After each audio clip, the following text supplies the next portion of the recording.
Alright, welcome along. My name's DJ Bosh and this is Bosh's Beginner Bits episode 5, and today we're looking at track separation. So the first thing I want to do is set my timer. There we go. First thing I want to do is look at bass and the ways that we can separate bass out so you can get more control over your mid-range and leave your sub alone to do its own thing.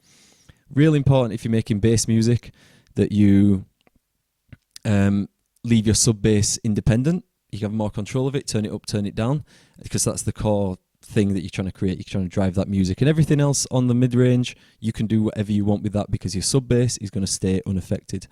So first up, let's make a warp. Hold up. There we go.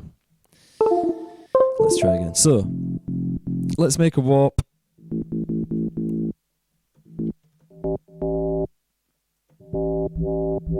I covered how to make this in a little video, but you can probably see there it's quite simple. And then all I want to do is draw in a quick bass line.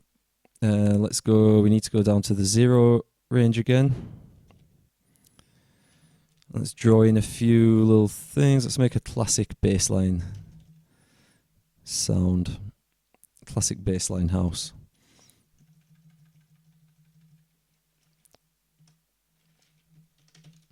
Cool.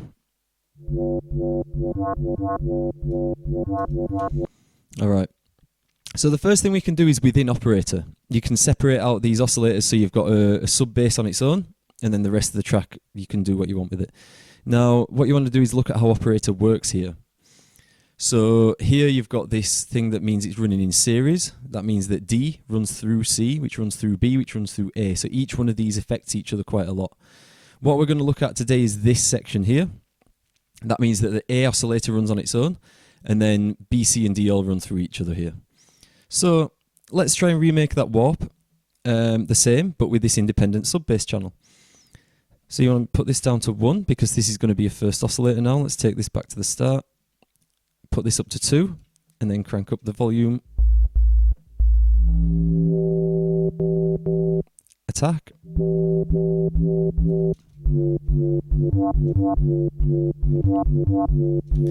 So that basically just means you've got an independent sub channel here, and then these three are controlling the mid-range of your bass. So that's method 1. You don't have too much control over it, but you do have volume control at least. So that's always a good thing. Number 2, let's go back to this original setting.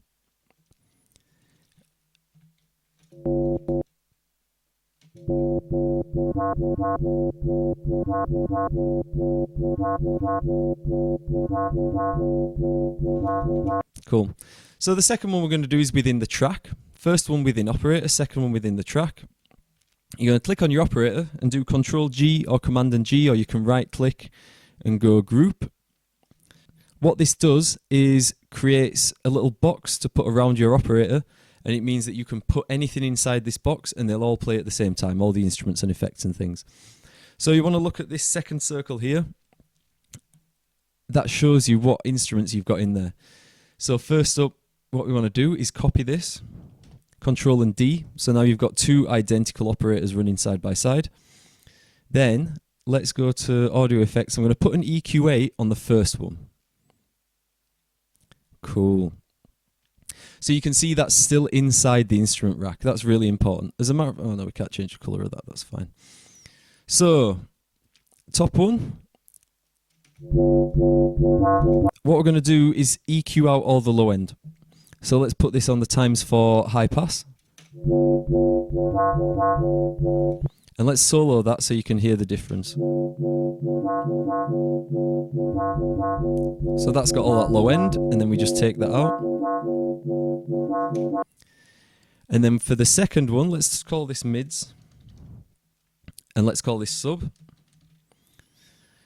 On the sub channel, we're just going to turn off any of these that are running, and you've just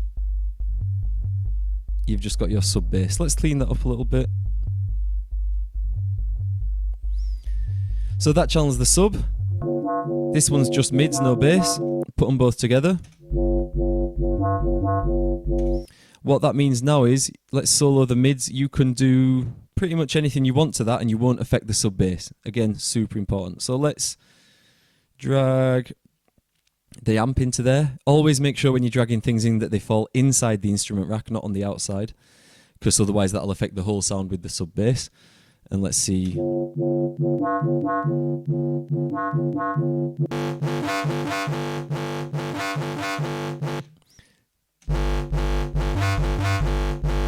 Yeah, so we've still got that sub bass running on its own. Clean, which is really important. And then you've got the mids doing their thing over there. So let's look at method 3. Let's take that EQ off. Let's get rid of this amp. Let's go back to the original ungroup.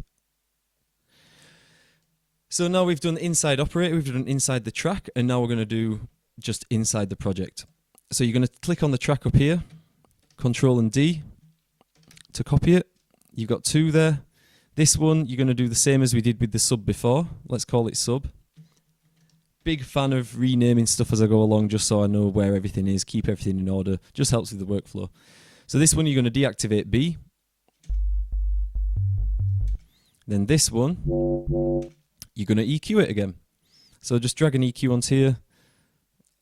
Double click on that so you can make it bigger. You can click anywhere in this to change the size. Let's go 1, high pass filter.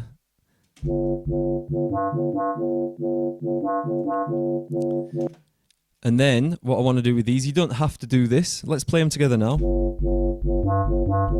What I'd like to do then is shift and click on both of them. So you select both and do Control and G again to group. And now they're both being channeled through this. This means that you can individually affect them, but then you have a control over the master for your bass line as well. So let's play these.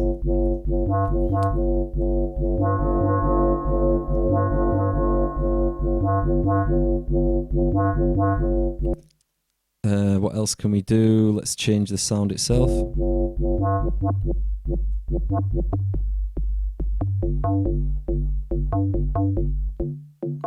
So again, no sub bass here, only sub bass here, all together. Just gives you way better control. So if you're mixing down your track and you think, ooh, it needs a bit more sub, you don't have to change all the levels of everything in your sound. You just need to push the sub bass track up. Yeah? Cool. I hope that was clear. That's just the ways that I like to separate my bass. The third one's my favorite at the moment. Independent control. That's the aim. So next, let's have a look at a project. Let me load up my default project. Hopefully it loads up quick enough. Here we go. And I can just show you how I separate everything off, and I'll kind of explain why as well. So let's get rid of this so we can see everything that's going on here. So I make like dubstep and dub reggae, and sometimes I like to do live dub mixes of these things. So I've got these sends all linked to controls on my MIDI controller, so I can add reverbs and delays and things on the fly as I want. But what's most important about this is the drums. So here I've got all the drums separated into a kick, a snare channel, hats, and shakers and percussion. Again, what I used to do, this is something I wish I'd have known earlier on. What I used to do is put all my drums, hi-hats, snares, kicks, percussion, everything, all in one drum rack. And then it just meant that I had to spend if I just wanted to affect the snare, for example, I had to go in and either change the sample independently, or I had to put a send and return within the drum rack, anything like that. This means I've got, again, independent control. So, kick runs on its own. Snare's really good for if you want to put reverbs and delays on just the snare and not the hi-hats or anything like that. I find this is just a really good method to do it. You can see here I've already got up this bass separation set up, so I've got a sub and then a bass all running through this bass channel. Nothing loaded on here. I tend to make my bass sound here and then drag it across. So let's have a little look at that quickly. Let's make a donk.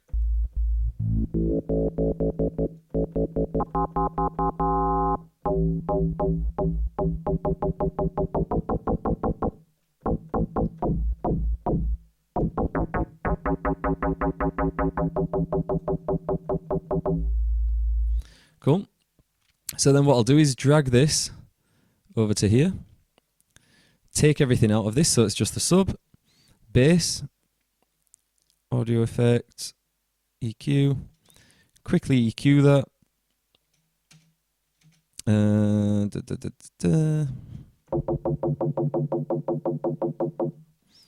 And then if I select both of these to record at the same time,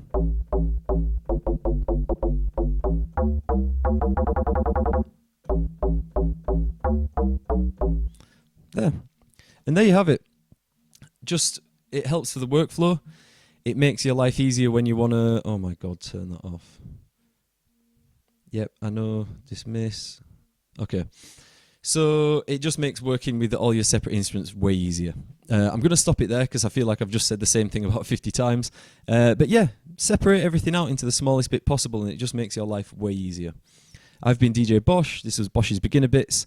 Tune in next time. Give me a subscribe and a like and all that YouTube business so we can learn together.